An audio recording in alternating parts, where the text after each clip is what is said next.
Can you smile a bit just as to break my nervousness? Yan. Say hello, hello to those following us. Hello and good morning. Magandang umaga po sa inyo lahat. There are several parts that I would like to highlight in my lecture, and allow me to begin by saying, the Word became flesh.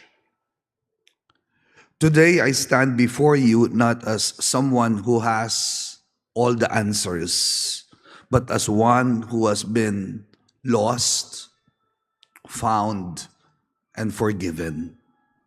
A man who has known both darkness and grace, and who has seen again and again how mercy insists to have the last word. There is a verse that has guided me through from my theological formation in Divine Word School of Theology until today.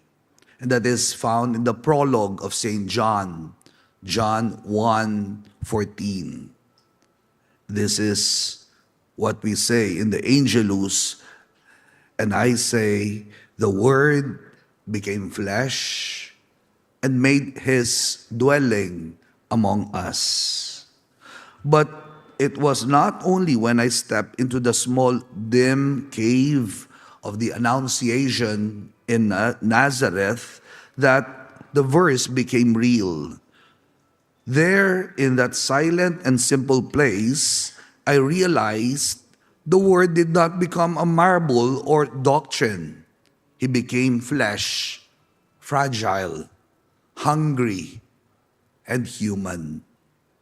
I left the cave asking myself, how can my life and my words, my priesthood and my daily living become flesh among those who suffer, those people who am I called to serve, the poor, the wounded, and even among my family and friends?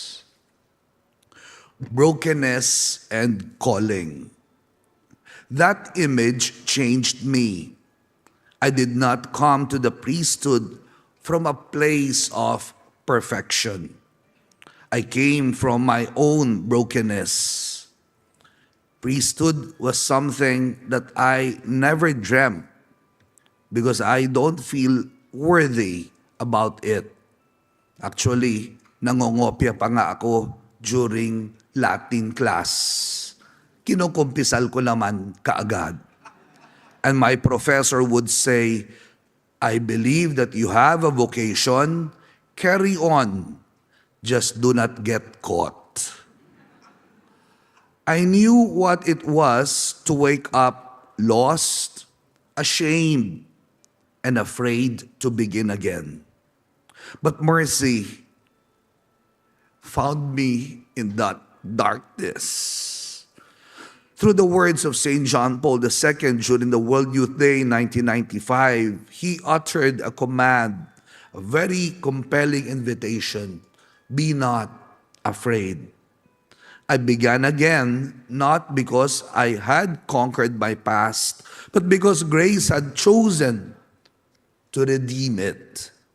People do not come to me because they see perfection. They come because they are hurting, and because I too have learned what it is to be healed. The priesthood for me is not a pedestal.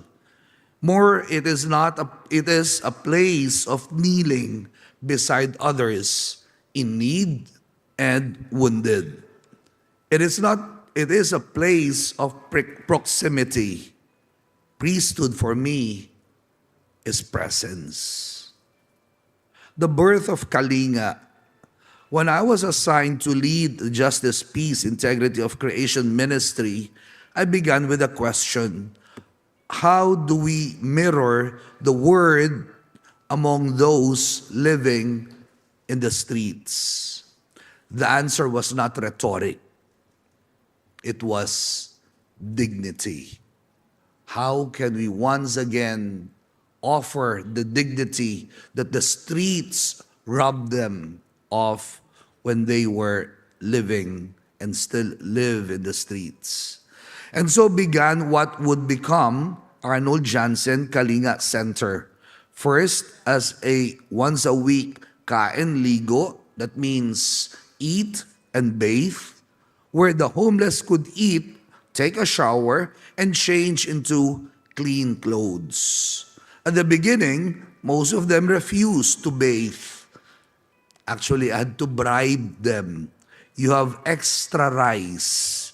You could get extra viand if you take a bath. They had lived for so long unseen that even the dignity of feeling clean felt strange. But after a few weeks, something changed. One man took a bath. He took my bribe. Then after another, then another. And when they saw their faces again in the mirror, they smiled.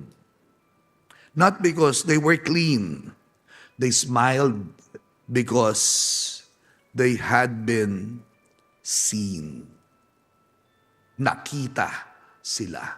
Nakita nila yung sarili nila na maari pala akong luminis. They have seen themselves that I can also again become clean. From 1 day a week, we grew to 4. Now more than 300 men and women come each day. Every touch point, food, a haircut, a name, restores the soul piece by piece. Kalinga stands for kain, aral, ligo ng ayos. That is, eat, learn, bathe, and be well. It was not a feeding line. We refuse to be called a feeding center. It is a journey through 7 small stations of hope, from welcoming to listening to renewal. At the end, each one recites a pledge, a promise, a mission sending off. Just like we in the SVDs are missionaries, I believe that they too could become missionaries in their own right. And the statement says, Kinalinga, can we recite it?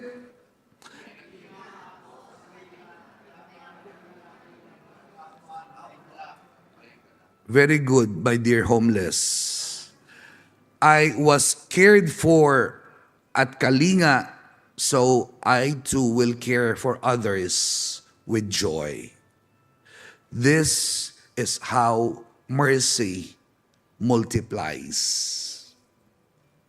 When compassion met injustice. Then came a dark season for our nation. 2016 to 2022 was a time when Rodrigo Duterte was the president. The years of the so-called war on drugs, the bloodiest years in our Philippine history. The streets we once walked to serve food and offer baths have been turned into streets of bloodbaths. This became so difficult that even the scent of fear and death was overflowing in the streets. The very people we had embraced began to disappear. Their bodies were found on the pavements, their names written on cardboards beside them, and the cruel shorthand for judgment without trial. That was the time of the extrajudicial killings perpetrated by Rodrigo Duterte and his cohorts. 2 of them are at the Senate right now. And silence would have been complicity. I repeat, silence would have been complicity. and the Catholic Church was not exempted. So our common goal was to find compassion among these widows. Compassion had to grow teeth. It had to speak. It had to stand. It had to act. That is how Program Paghilom was born. A ministry for the widowed, the orphaned, and the traumatized. Those who lost loved ones in the violence of the war on drugs. Or I'd rather say, war against the poor. Paghilom means healing. And it focuses on it's a 7-phase journey of accompaniment, from listening, counseling, documentation, from livelihood to education and scholarship to leadership formation. A mother, a widow, once told me, "Father, they took my husband, but they cannot take away my hope." We even move, and they even say, "I might have lost 1 or 2 loved ones, but eventually I found a friend. I found a new family." And with that, hope became a seed for the community. And some of them are here right now. We acknowledge them.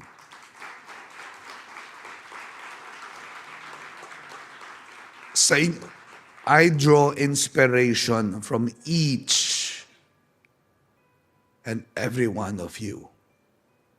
At La Loma Cemetery, the Catholic cemetery in the Diocese of Caloocan, now stands the Dambana ng Paghilom, a memorial columbarium which we erected so that the dead can be named, mourned, and remembered.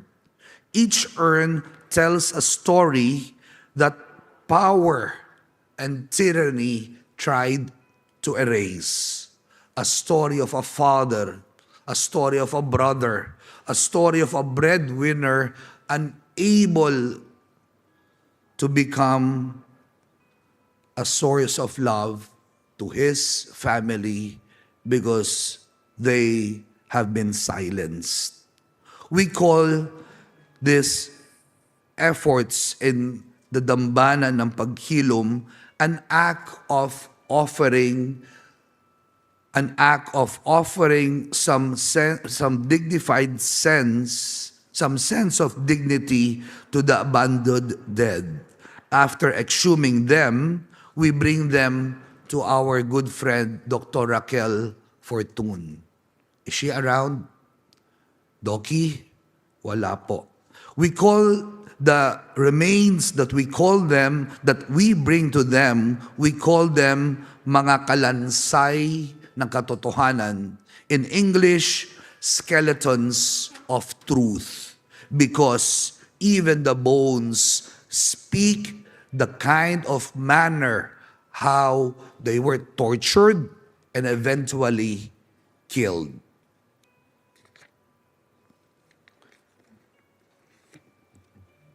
If there are 3 lessons that I have learned from all this,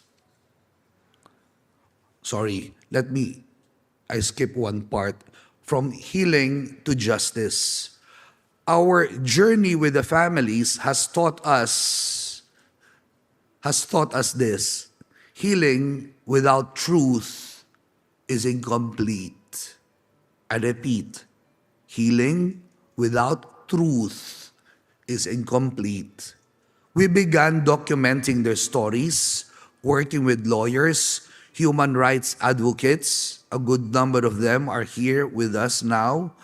And all those who believe that the lies that were spread by that government back then were all fake and unreal. We continue to exhume bodies, identify their names, return the urns to their families, and allow them to celebrate and to mourn with their loved ones who were snatched from them on that fateful day, evening, or simply when they were eating as a family.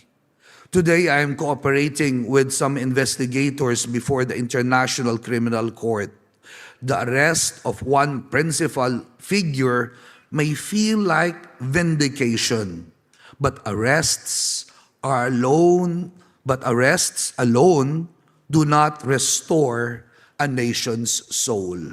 It is not enough that we arrest the architect, because the architect is just one of those who built the house. The architect had the help of the mason, the electrician, the painters. So there are still a lot of culprits to be arrested. Hopefully we will have a green Christmas when one senator will be arrested soon.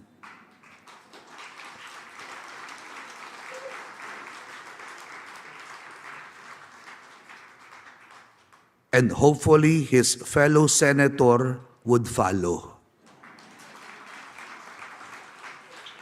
Networks of impunity remain, and so our work continues to speak, to accompany, to tell the truth until justice and mercy meet again.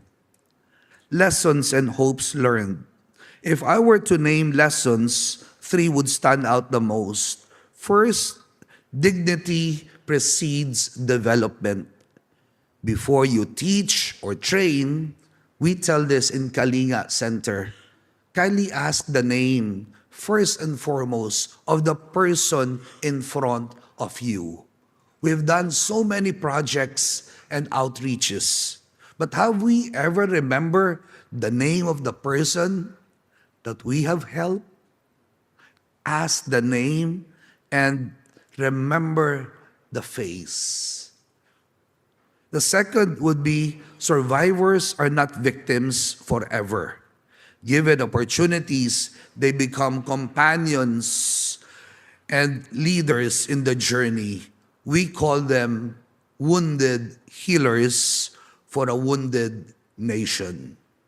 The third, certainly not the least, would be truth heals. For families to recover, the facts must surface.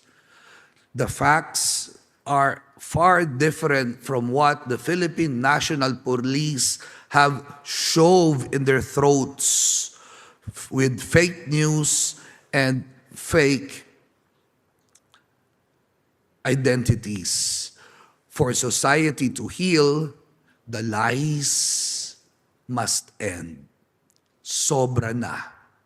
Tama na. Anong sunod? Sobra na. Tama na. Bahala kayo. Ikulong na. We now hope to deepen partnerships with local governments, train more peer companions, and build a mobile, compassionate clinic that would offer mercy and justice to communities. We hope and envision an EGK Truth Commission that would ask continuously the difficult questions. Sino ba ang mga pumatay? Who were the ones who killed? Who participated in the killing? Who are the people with blood in their hands? What happened on that fateful day and night? How many were killed? And from there, we hope slowly that renewal, repentance, through documentation and research, we can begin our national renewal.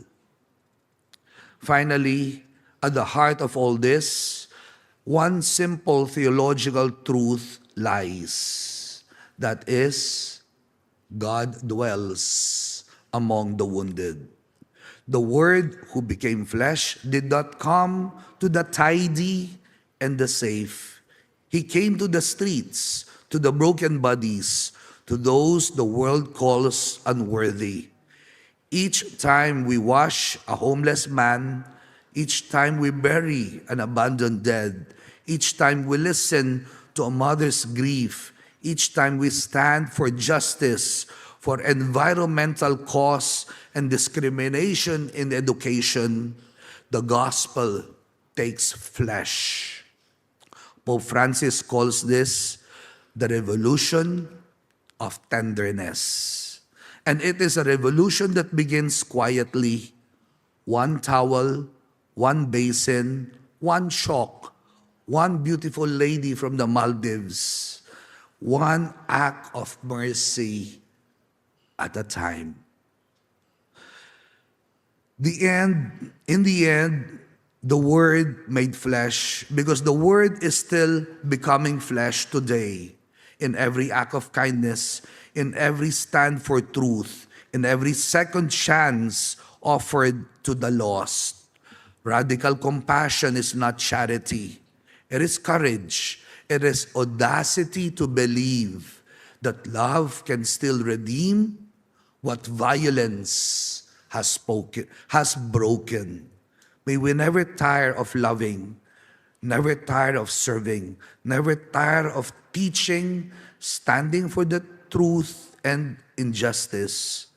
Let us continue to do so, knowing that God will seek us. He is there. He is in the streets. He is in the wounded. And most especially, He is in one with us. Amen. Maraming salamat po.